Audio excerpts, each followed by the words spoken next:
Olá, meus irmãos, a paz do Senhor, tudo bem com vocês? Espero que você esteja bem. Eu sou o pastor Heraldo e nós estamos aqui para mais uma EBD em Foco.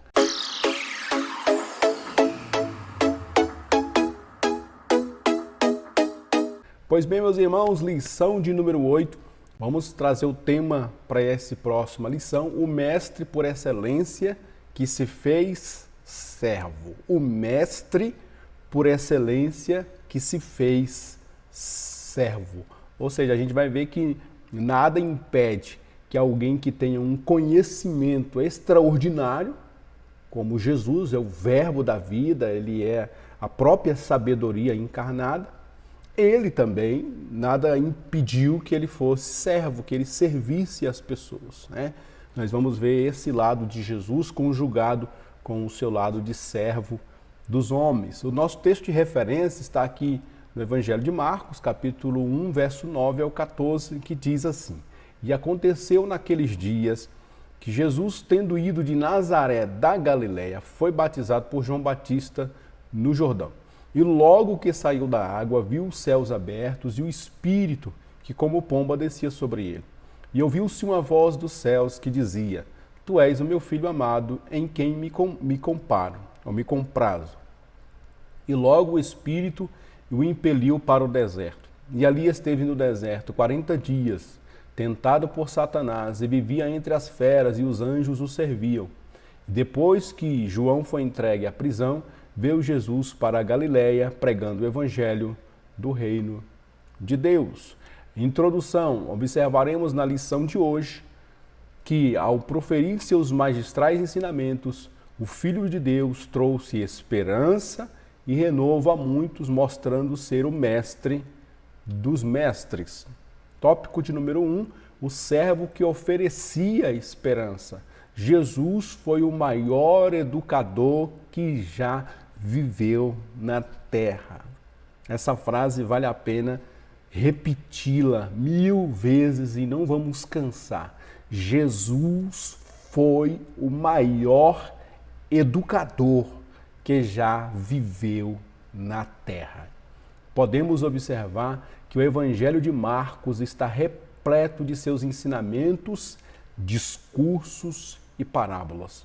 Jesus ensinava e oferecia esperança através do seu ensino em cada um dos 16 capítulos deste Evangelho. Tópico 1.1, o servo oferece um novo ensino de esperança. Marcos apresenta uma abordagem motivadora sobre um novo começo marcado por um anúncio alegre e esperançoso.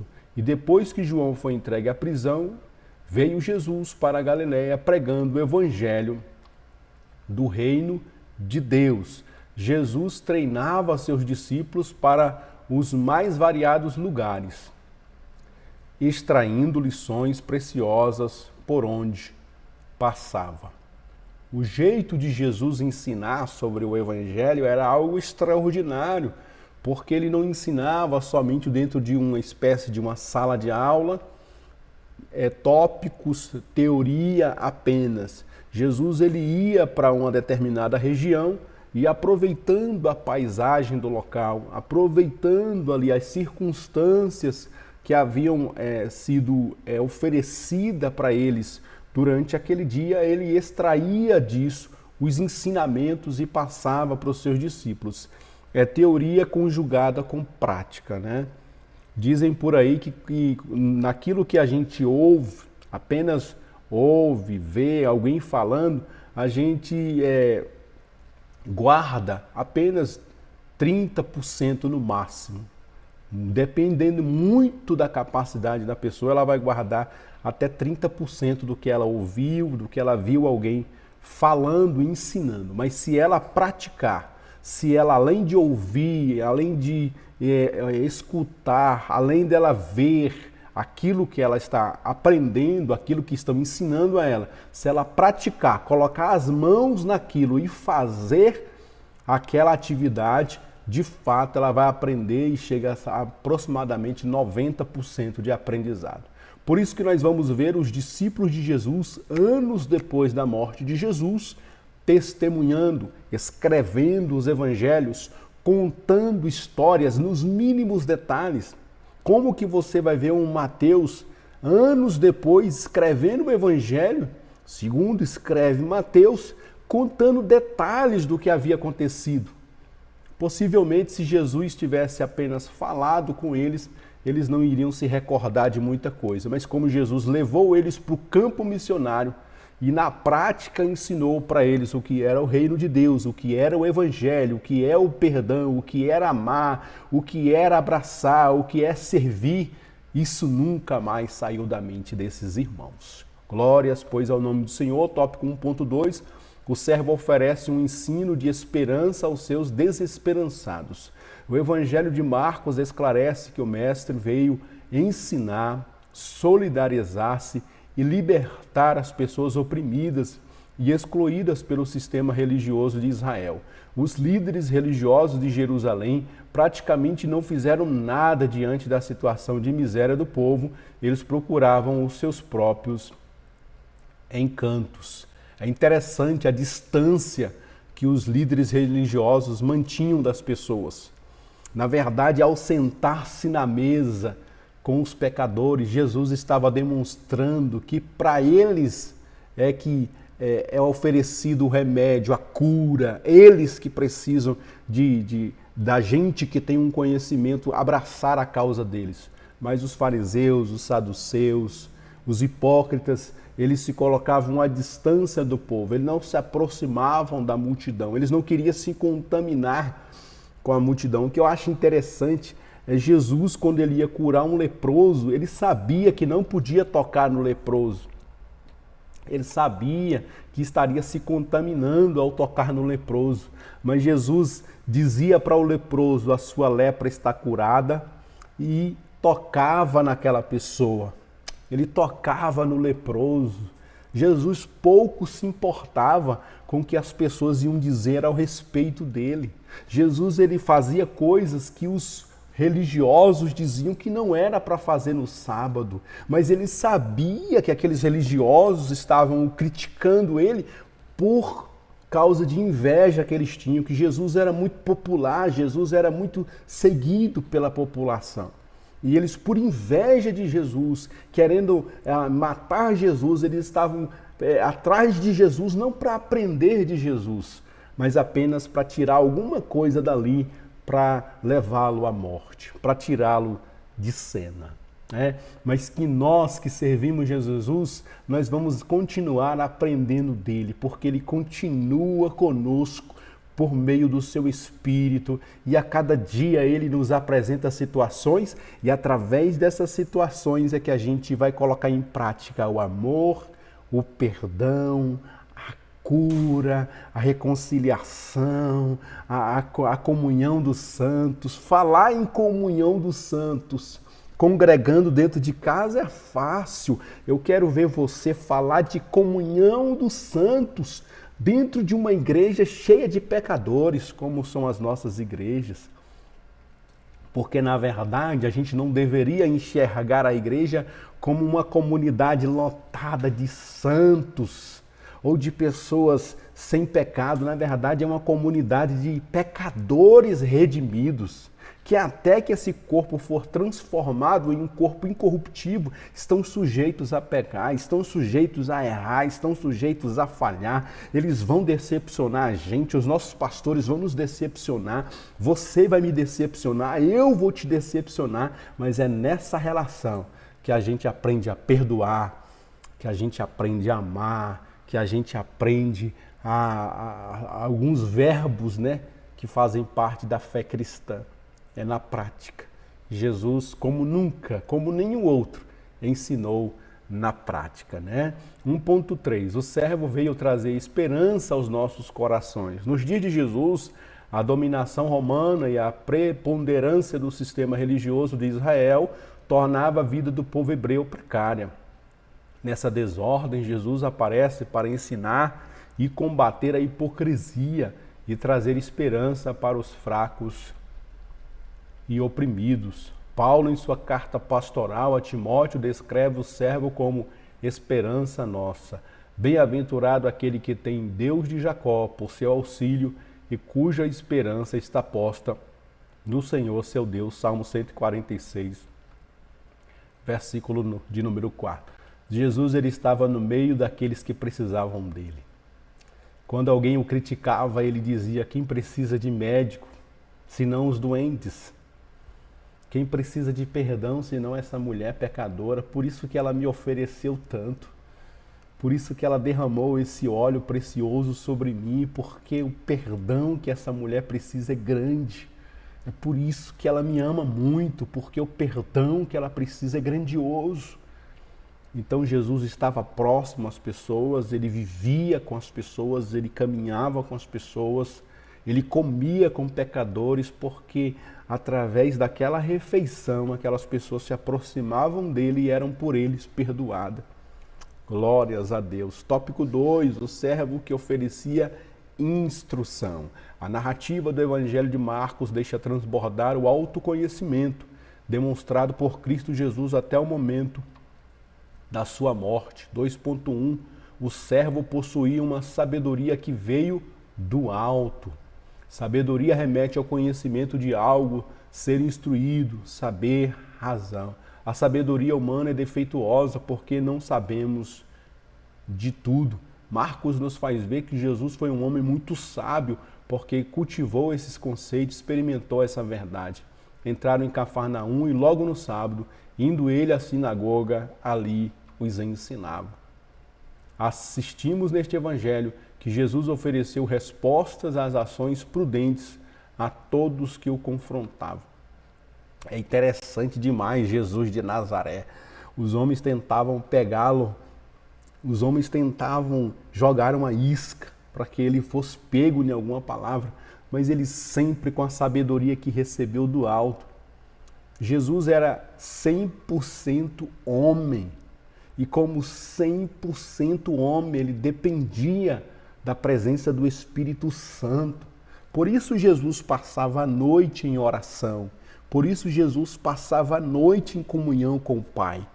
Porque ele sabia que no outro dia, ao amanhecer, teria, além das pessoas carentes e precisando do auxílio dele, do socorro dele, de cura, de libertação, haveriam os falsos religiosos tentando confrontá-lo, tentando pegar em alguma situação.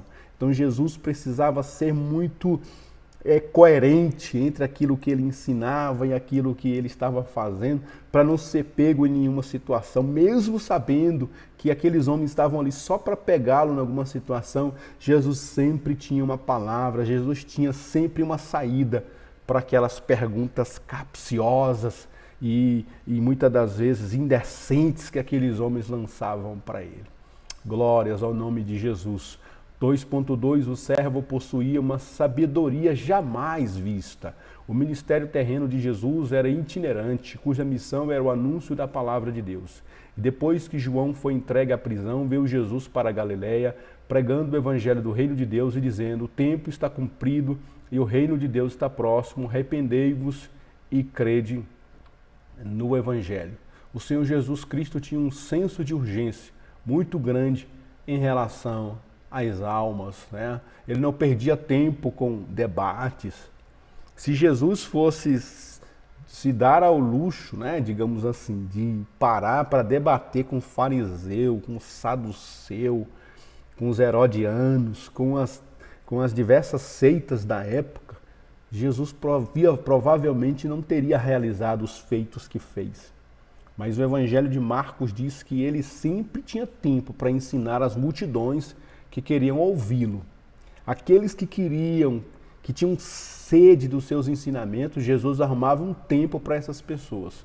Mas para os religiosos hipócritas da época, que queriam pegá-lo em alguma situação, Jesus sempre dava um jeito de sair logo da onde eles estavam e seguir em direção aos necessitados. 2.3, a sabedoria do servo prevalecia sobre a sabedoria dos sábios judeus.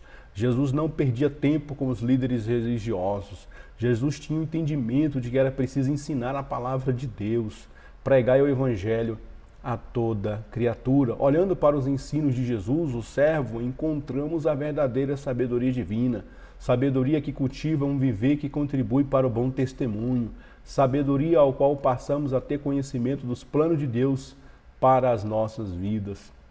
E por falar nesse embate, né, se hoje a gente tivesse que seguir exatamente os ensinos de Jesus, como lidar com essas questões, a gente não perdia tanto tempo em redes sociais debatendo teologia, debatendo pontos teológicos, debatendo se no céu só vai entrar quem é eleito, se no céu só vai entrar quem é isso, quem é aquilo. A gente não ia perder tempo com esses detalhes, a gente ia gastar o nosso tempo em abraçar as pessoas, em amar as pessoas, em as mensagens, as nossas postagens na rede social tem que ser palavras de esperança, tem que ser palavras que tragam esperança para a alma dos homens, e não a gente perder tempo entrando em blogs, entrando em debates, entrando em situações e vasculhando a Bíblia atrás de pontos de difícil interpretação,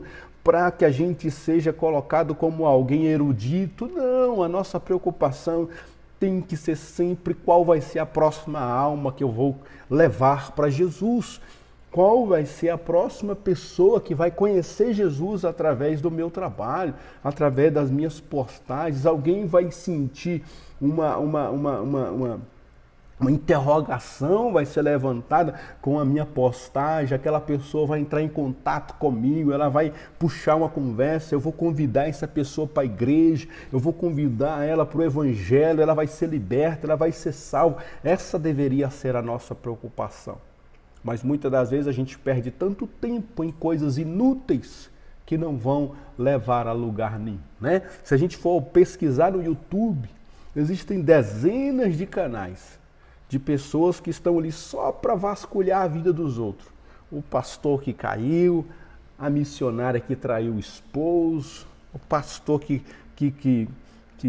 vendeu a igreja, o pastor que fez isso, a missionária que fez aquilo outro, o bispo que fez isso, o apóstolo que fez aquilo outro. E aí você tem vários sites, vários blogs de fuxico gospel, de fofoca gospel, de pessoas que estão perdendo um precioso tempo e um precioso canal que é o YouTube, que é o Facebook, que é o Instagram, que são outras fontes de a gente levar essa palavra. A gente está perdendo tempo com aquilo que não edifica, perdendo tempo com aquilo que não convém, e o Senhor vai nos cobrar justamente a isso. Por que a gente, em vez de ter gastado tempo, dinheiro, recurso com aquilo que não edificava as pessoas, né? Por isso que nós estamos aqui, nós gastamos aqui em média algumas horas preparando a lição, gravando, depois fazendo a edição, publicando, no nosso tempo que é tão curto, que a gente trabalha, no nosso trabalho secular, a gente tem família e eu ainda sou pastor de igreja. Então a gente nesse tempo, nessa correria, tira um tempo, tira alguns minutos para estudar, para orar, para fazer aqui a lição, para programar, para lançar aqui no YouTube, para te abençoar. Isso que o Senhor Jesus está levando em conta, não o tempo que a gente poderia estar gastando com coisas edificantes e está perdendo, jogando o nosso precioso tempo fora.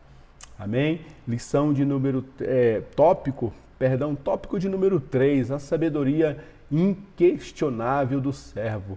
Quer ter um ministério com excelência? Olhe para o servo, o mestre dos mestres. Jesus, com sua pedagogia única, fazia com que todos ficassem admirados. Suas palavras eram inquestionáveis. 3.1, o servo ensinou como receber o reino de Deus.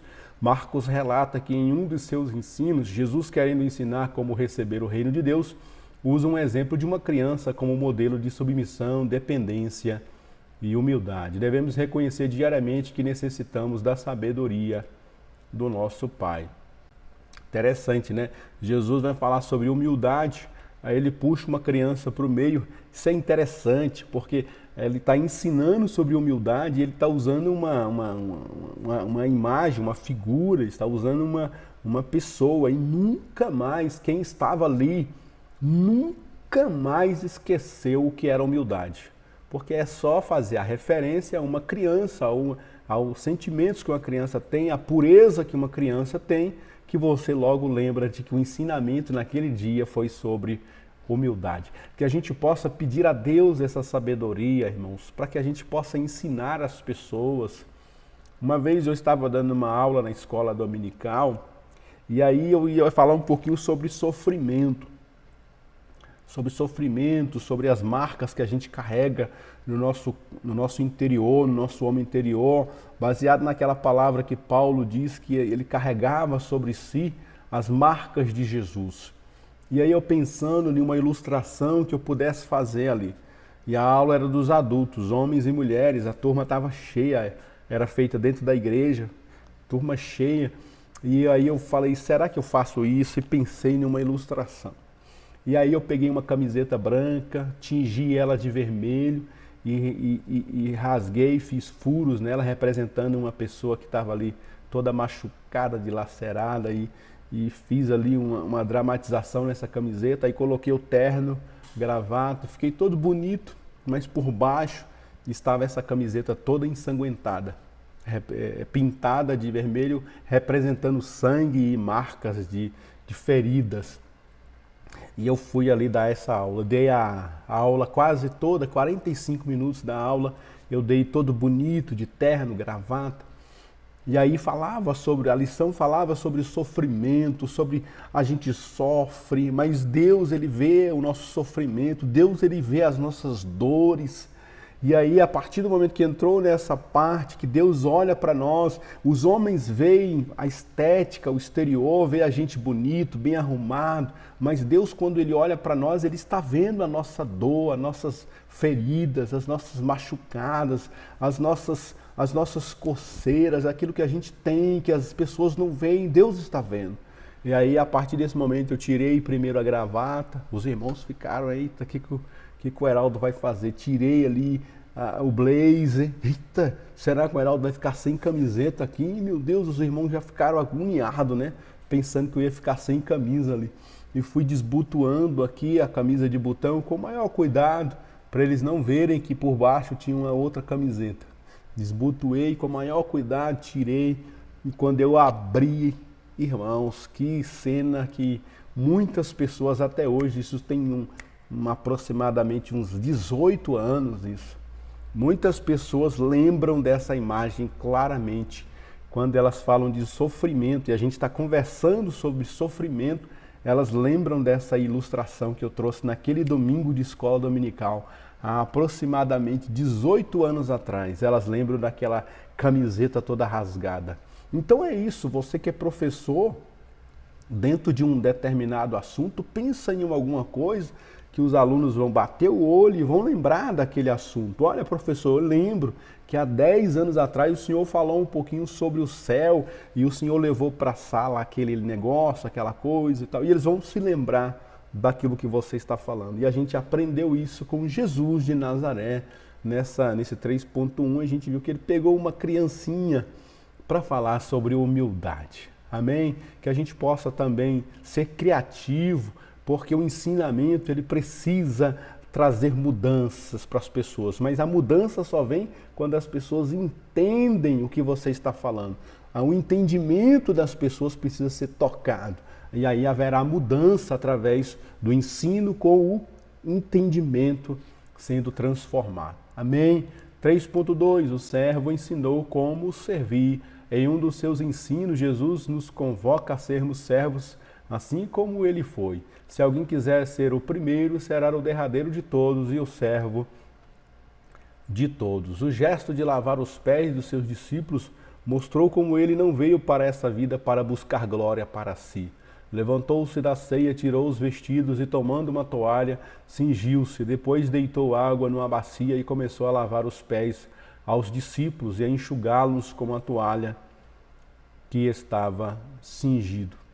Jesus, como um bom servo, seguiu o caminho da humilhação, da rejeição e serviu a todos que foram até ele. Essa passagem do lava-pés ela é interessante porque a tradição diz que uma casa, ao receber os seus convidados, ela deveria ter um escravo que ele deveria ter, além de outras funções, ele deveria, ao receber os convidados, ele deveria ter um local ali com uma toalha e uma bacia para lavar os pés dos visitantes. E ali Jesus havia entrado em uma casa e ele não havia recebido ali esse tratamento, não havia ninguém que fizesse isso, porque não havia ali nenhum escravo naquela casa, havia apenas os apóstolos. Então Jesus ele se coloca na posição literalmente de escravo, porque a palavra servo no grego, ela foi traduzida como servo, quando ela saiu do grego para o português, para dar uma amenizada. Mas na verdade a palavra doulos, que é escravo no grego, é mais dura, é mais pesada. Então toda vez que a gente vê a palavra servo escrita na Bíblia, na verdade a gente está falando sobre um escravo, é justamente aquele homem humilhado, aquele homem estrangeiro, aquele homem que havia sido capturado numa guerra ou então comprado no mercado de escravos, o doulos. Ele era trazido para dentro de uma casa e ali ele ia servir aqueles moradores da casa. E um dos serviços mais humilhantes que tinha do doulos, do escravo, era lavar o pé daqueles homens que estavam entrando na casa. Imagine a cena, você está fora da sua terra, você está fora da sua pátria, você é um escravo, você está humilhado naquela casa e ainda tem que lavar o pé dos homens. Que imagem mais humilhante!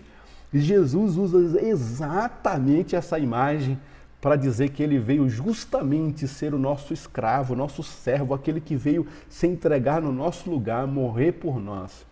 Que imagem mais icônica é essa de Jesus lavando os pés dos discípulos, né? Que a gente nunca esquece essa imagem.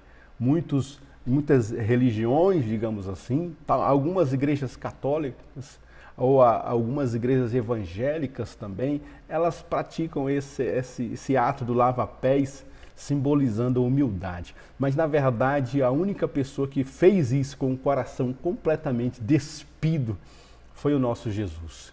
Porque ele estava ali num ambiente em que a ausência de um escravo fez com que ele se posicionasse como escravo da casa e lavasse os pés dos seus discípulos.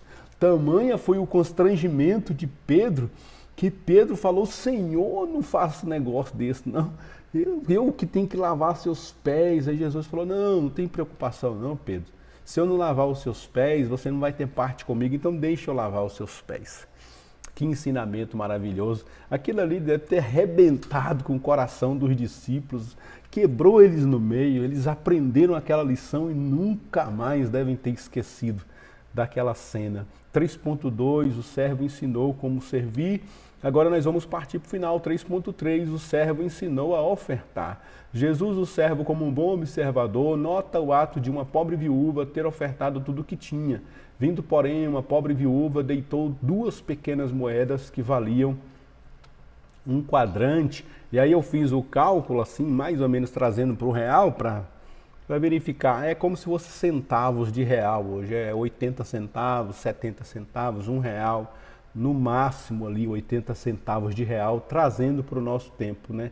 É tudo que ela tinha. Ela pegou 80 centavos e depositou ali no gasofilácio.